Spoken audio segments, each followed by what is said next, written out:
On va continuer sur comment il s'appelle, sur la technique, l'exploitation de la précession, du mouvement de précession, pour déterminer encore une fois le I.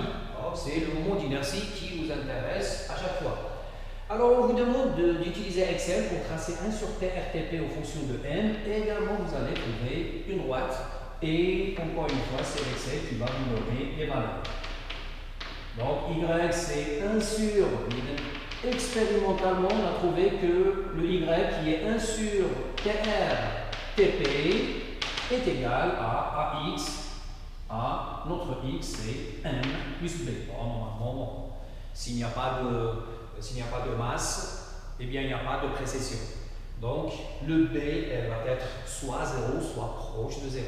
Mais en toute rigueur, ça doit être 0. Donc ça c'est expérimentalement. Il faut mettre maintenant la théorie. On a une relation, la relation 16. Il faut mettre cette équation sous la même forme. Alors la relation 16 nous dit que 1 sur TR est égal à quelque chose multiplié par TP. Ça veut dire que 1 sur TR TP est égal à, bon le M je vais balancer ici, je garde que le G, L divisé par 4I pi au carré et fois M. Ça c'est la théorie.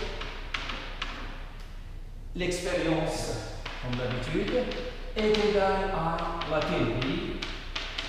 Ça veut dire 1 sur TRTP, 1 sur TRTP, c'est-à-dire que GL divisé par 4I pi au carré, fois M si vous voulez, est égal à l'expérience qui est à M.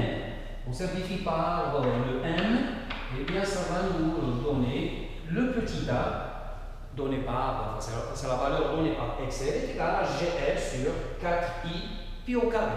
D'où l'on peut tirer le I très facilement.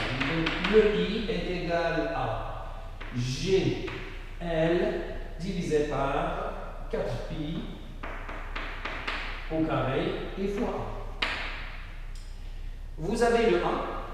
Alors attention, la dimension de 1.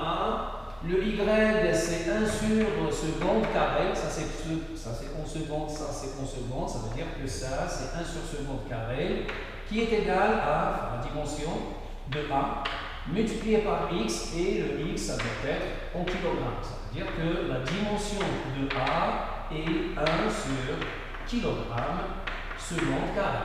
Alors attention, s'il y a des conversions à faire, bon, il faut les faire bien entendu.